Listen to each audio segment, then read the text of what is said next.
ভক্তমণ্ডলী, আমি যে কথাটি এখন আলোচনা করবো আপনাদের মাঝে, এই কথাটি আমার আরো আগে বলা উচিত ছিল, কিন্তু আমি স্মরণ করতে পারিনি। এজন্য আমি সবার কাছে ক্ষমা প্রার্থী। আমার বাবা শ্রীবাস রায় এবং শ্রী গৌরাঙ্গ সম্প্রদায়ের ভক্তবৃন্দ, এরা এখন আমাদের সেই গোবিন্দের রাসলীলা কীর্তন এবং আলোচনা করবেন। আপনারা সবাই ধৈর্য সহকারে দেখে গোবিন্দের রাসলীলা উপভোগ করবেন, এই মিনতি আপনাদের সকলার চরণে। রাধা কৃষ্ণ প্রেমানন্দে।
আইছিল গেছিল সুরজের গাড়িতে গেছে,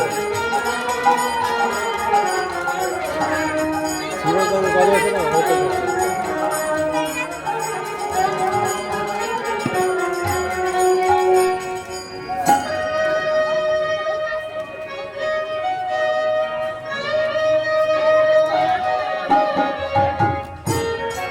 দিদি উনি অসুস্থ।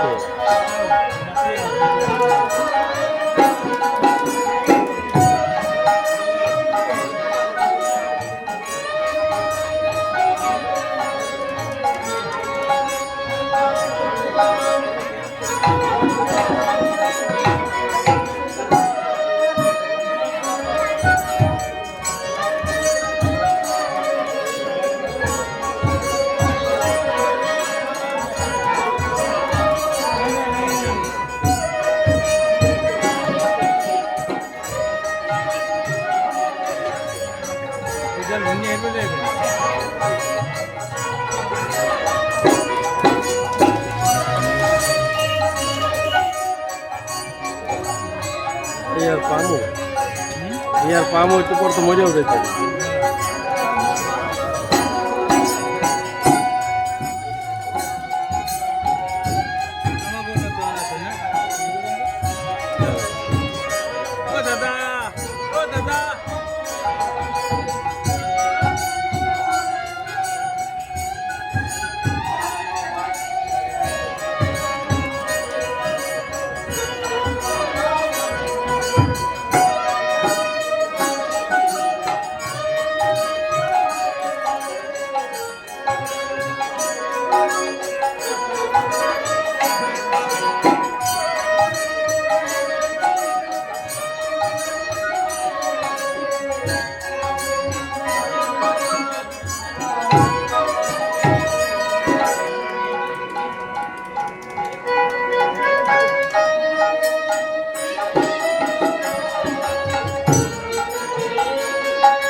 বছরের প্রতীক্ষা এই মহানাম যজ্ঞ অনুষ্ঠান, এই শ্রীধাম বৃন্দাবনে সমবেত সকল ভক্তমণ্ডলী আপনারা ধীরে ধীরে বসে আছেন অনেক ক্লেশ স্বীকার করে। কেননা এই দুঃসহ গরমে একই স্থানে বসে থেকে কীর্তন শ্রবণ করা যে কতটা কষ্টের, সেটা যে আমরা বসে কীর্তন শ্রবণ করি তা আমরাই ভালো জানি।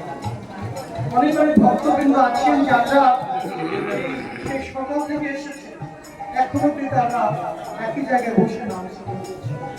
তাই নামের প্রতি গভীর অনুরাগ না হলে, হৃদয়টা গোবিন্দের প্রতি অনুরক্ত না হলে এটা কখনো সম্ভব নয়। এটা কিন্তু একটা যোগ। অনেকে এখানে বসতে পারছে না, চেয়ারে গিয়ে বসছেন কেন? তার দেহ সহজে দিচ্ছে না, তার মন চাইছে কিন্তু তিনি বসতে পারছেন না। এই যোগ অভ্যাস, এই যে একাধারে একই স্থানে বসে থেকে নাম স্মরণ করা, আর নামের প্রতি যতক্ষণ সেই গভীর অনুরাগ না আসবে ততক্ষণ সেই যোগটি সফল হবে না। আপনি দূরে থেকে নাম শ্রবণ করতে পারবেন, কিন্তু নামের প্রতি প্রেম ভক্তির যে গভীর অনুরাগ সৃষ্টি, সেটা বৃন্দাবনে আসতেই হবে। তাই আপনারা যারা আছেন, আপনারা আশা করি সকলে প্রসাদ পেয়েছেন নাকি? আজকে একটু গ্রীষ্ম রায় বৈষ্ণব, সেই ছোট্ট বৈষ্ণব, তার পিতামাতা, তার দাদু, যার মৃদঙ্গ বাজনা আপনারা একটু আগে দেখেছেন, শ্রদ্ধা দুলাল চন্দ্র সরকার মহাশয়, বাংলাদেশের একটি আইডল, মৃদঙ্গে যার ব্যাপক সুনাম সমগ্র বাংলাদেশে। ওনার নাতি এই চৈতন্য মহাপ্রভু সম্প্রদায়ের প্রতিষ্ঠাতা দৃশ্যরায় বৈষ্ণব, সেই বৈষ্ণবের কৃপার্থে তার মঙ্গল কামনায় আজকের এই আয়োজন, আজকের ভক্ত সেবার যে আয়োজন, দুপুর এবং রাত্রে আপনাদের প্রসাদ পেয়েছেন, সেই বৈষ্ণবের মঙ্গল কামনা।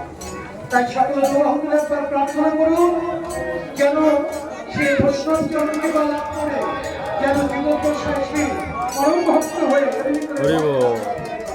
জয় জনিতায় গুরু হরিব।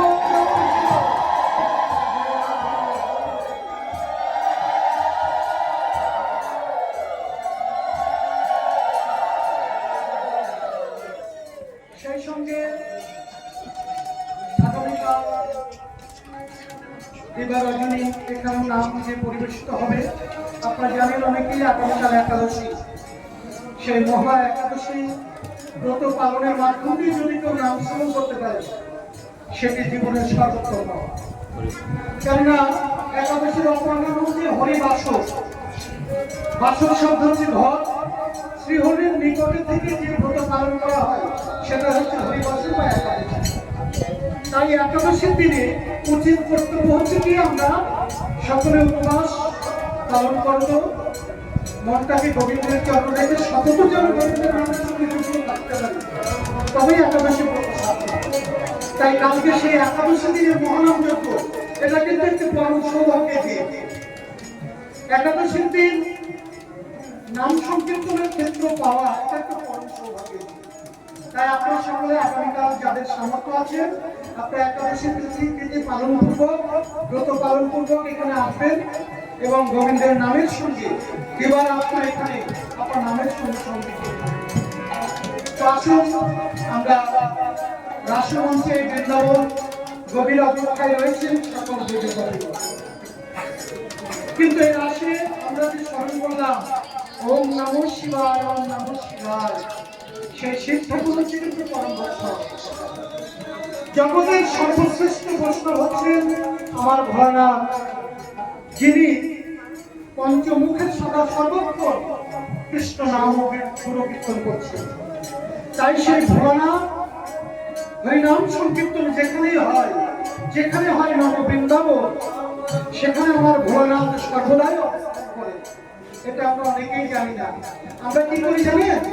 আমরা হচ্ছে সুসময়ের সাথী, অর্থাৎ ভালো মন্দ সকালবেলা স্নানাদি সেরে আপন আপন কর্ম করে তারপরে সুবিধার সঙ্গে এসে এক ঘন্টা কীর্তন শ্রবণ করে আবার ঘুম পেয়েছি, তারপরে বাড়িতে ঘুমিয়ে পড়ি।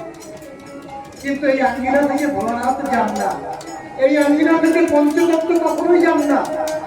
আমার রাধা গোবিন্দ এখানে দণ্ডায়মান থাকে। তো আমরা যদি সেই পরম পিতাকে ভালোবাসি, তাকে যদি আমরা শ্রদ্ধা করি, তাহলে আমাদের কারণই উচিত নয় স্থান ছেড়ে যাওয়া। কিন্তু তথাপিও আমরা সংসার কর্মের জন্য আমরা পারি না। আমরা এক হাতে কর্ম আর এক হাতে নাম, এটাই তো কলিযুগের প্রকৃত ধর্ম। তাই মহাপ্রভু সেই পথ বার্তায় দিয়েছেন, হাতে করো গৃহকর্ম মুখে